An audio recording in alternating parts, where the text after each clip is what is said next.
Olá, tudo bem? Espero encontrá-los bem no dia de hoje. Semana passada eu tive um problema técnico aqui, né? Tecnológico. Não consegui enviar o estudo sobre a espiritualidade, então eu estou enviando hoje o, o estudo sobre. Nós estamos vendo aqui no livro do Peter Scazzero, Espiritualidade Emocionalmente Saudável, os 10 primeiros sintomas da espiritualidade emocionalmente doentia, né? E aí nós já vimos 3, e esse é o quarto sintoma, que é negar os impactos do passado no presente. Negar os impactos do passado no presente, ele coloca como um quarto sintoma de uma espiritualidade emocionalmente doentia, tá? Ele cita 2 textos inicialmente. Ele cita João 3,3, onde fala de nascer de novo, e 2 Coríntios 5,17, onde fala que as coisas velhas já passaram e surgiram coisas novas, né? Textos legítimos, reais, verdadeiros, enfim. Agora, é interessante a gente entender que as coisas velhas só passaram e surgiram coisas novas se nós permitirmos que essas coisas do passado sejam transformadas pelo Senhor Jesus, pelo poder da sua palavra e tudo mais. Muitas vezes nós deixamos no passado coisas que precisam ser resolvidas e ainda não foram resolvidas. E é aqui que o problema acontece. Ele escreve assim, precisamos compreender que deixar as coisas no passado, deixar as coisas velhas para trás, entender que o milagre de Jesus aconteceu, enfim, não significa que a nossa vida passada não continua a nos influenciar de diferentes formas. Ele diz assim: durante anos mantive a ilusão de que, por ter aceitado Jesus, entregue a vida a Jesus, minha vida antiga não estava mais em mim, mas na verdade estava. Ele diz que o passado dele antes de Jesus Cristo foi muito difícil, né? Ele queria esquecer, só que ele não queria olhar para trás para isso. Ele diz que a vida era muito melhor quando Jesus passou a estar com ele, né? E ele pensava que era livre, mas na verdade não era. Interessante que ele e a esposa dele, né, o Peter e a Jerry, eles foram fazer um aconselhamento conjugal, né, com um pastor conselheiro. E nesse aconselhamento, depois de fazer algumas perguntas, o conselheiro fez algumas perguntas a eles, enfim, e o que ele chegou de conclusão depois de alguns minutos conversando com o casal foi que uma pergunta precisava ser respondida. E ele diz assim: vocês têm alguma similaridade? Vocês veem alguma similaridade entre o casamento de vocês e o de seus pais? E aí eles começaram a refletir e a perceber que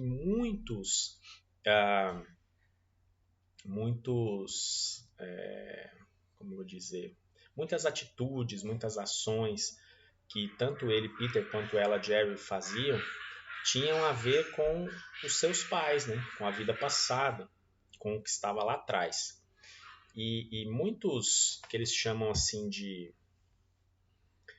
família de origem, lá atrás, no passado, a família de origem deles fazia com que eles hoje tivessem muitas atitudes, muitos comportamentos, que eles chamam aqui de comportamentos de destruição, comportamentos doentios, né? Eles acabavam replicando isso da família de origem. Ele diz assim: embora fôssemos cristãos comprometidos durante quase 20 anos, nosso relacionamento espelhava muito mais nossa família de origem do que a maneira pretendida por Deus para a sua nova família em Cristo. Olha que interessante. E aí ele faz um comentário muito, muito importante sobre santificação, que eu gostaria de gastar um tempinho aqui com vocês. O esforço de crescer em Cristo, que a gente chama de santificação, não significa não voltarmos para o passado à medida que avançamos para o que Deus tem para nós. Na verdade, precisamos retroceder para nos livrarmos de padrões doentios e destrutivos que nos impedem de amar a nós mesmos e as outras pessoas como Deus planejou. Olha só, precisamos retroceder para nos livrarmos de padrões doentios e destrutivos. Padrões doentios e destrutivos. Então, nós sabemos que existe, claro, um processo de santificação. A santificação não é pontual, estanque, ou seja, não é apertar o interruptor e acendeu a luz. Apertar o interruptor, sou santo, né? Nós entregamos a vida para o senhorio de Cristo. Eu não gosto da expressão, você já aceitou Jesus. Na verdade, quem nos aceita é Ele. Ele é o Senhor e soberano. Então, Ele me aceita. Não sou eu que aceito Jesus. Eu não tenho essa condição de aceitá-lo. É Ele quem me aceita, né? Então, quando eu entrego a vida para o senhorio de Jesus, não é algo pontual e estanque o santificar-se, este processo, né?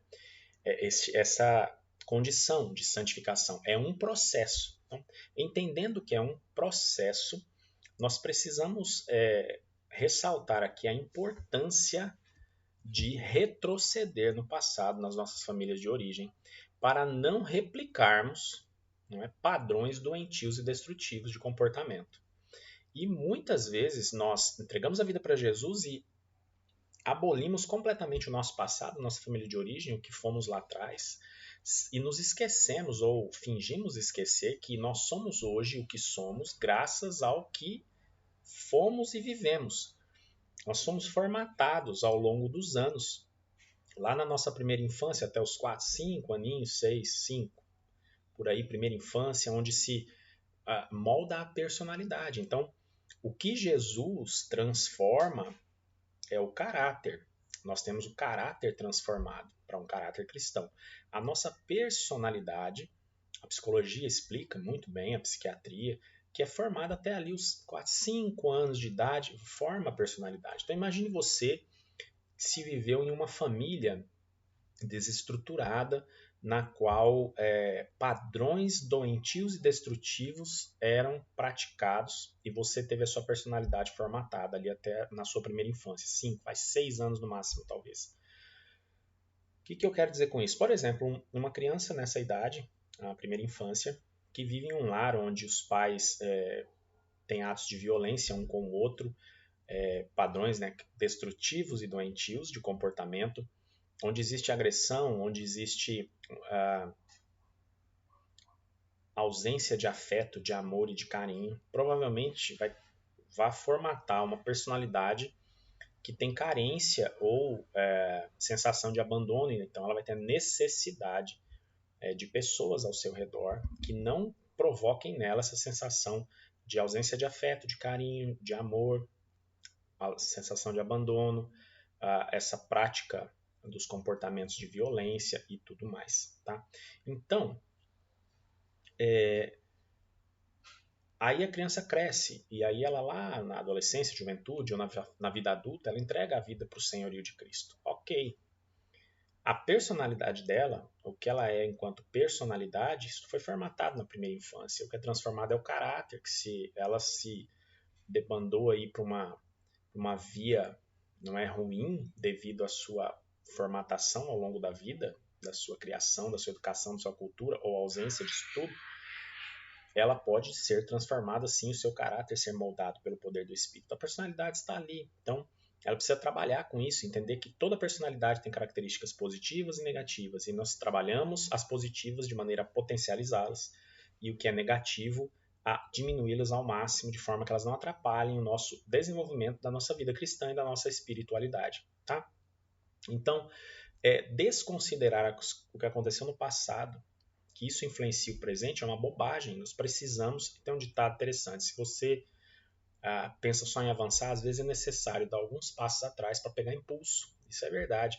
Às vezes precisamos voltar lá na nossa família de origem, observar a nossa formação, como é que fomos formados, qual foi o contexto que vivemos, onde estivemos inseridos, para que o processo de santificação na nossa vida aconteça de maneira plena, para que possamos ser, então, transformados desde o início, né, desde lá atrás.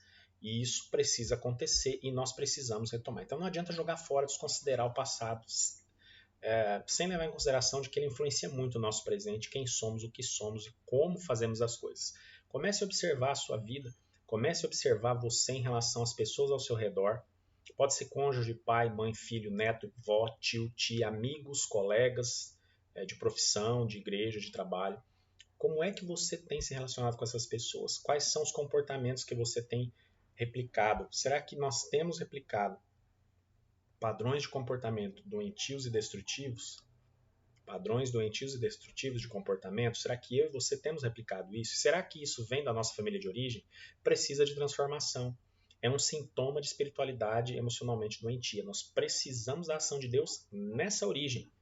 Né? Lembra do iceberg? Não adianta querer resolver a ponta que está para fora. 90% dele está submerso. E aí o que acontece?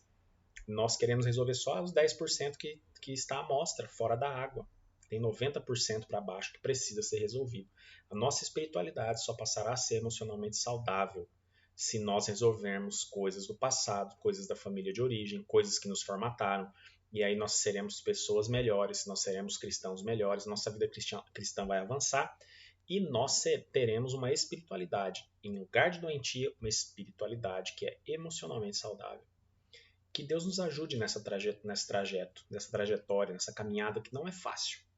É um grande desafio, mas o Senhor está no controle de todas as coisas. Que Ele abençoe a sua vida, que Ele abençoe a minha vida. Possamos olhar para trás, resolver as coisas da família de origem, de como fomos formatados, pedindo sempre a orientação e o poder de Deus, porque Ele pode transformar desde que nós desejemos isso. Nós precisamos permitir isso. O Senhor não chuta a porta, Ele está à porta e bate. Aquele que ouvir a sua voz e abrir, Ele vai entrar e cear com Ele. Deixe o Senhor Jesus entrar na sua vida, transformar o seu passado, transformar como você foi formatado e formatada, para que você possa ser uma pessoa com uma espiritualidade emocionalmente saudável, uma vida cristã bonita e digna que agrada o coração do nosso Senhor. Deus abençoe você, Deus abençoe a sua família. Espero que esses estudos da espiritualidade estejam servindo, sendo bênção, nos fazendo crescer em Cristo. Deus te abençoe. Até o nosso próximo vídeo, até o nosso próximo estudo.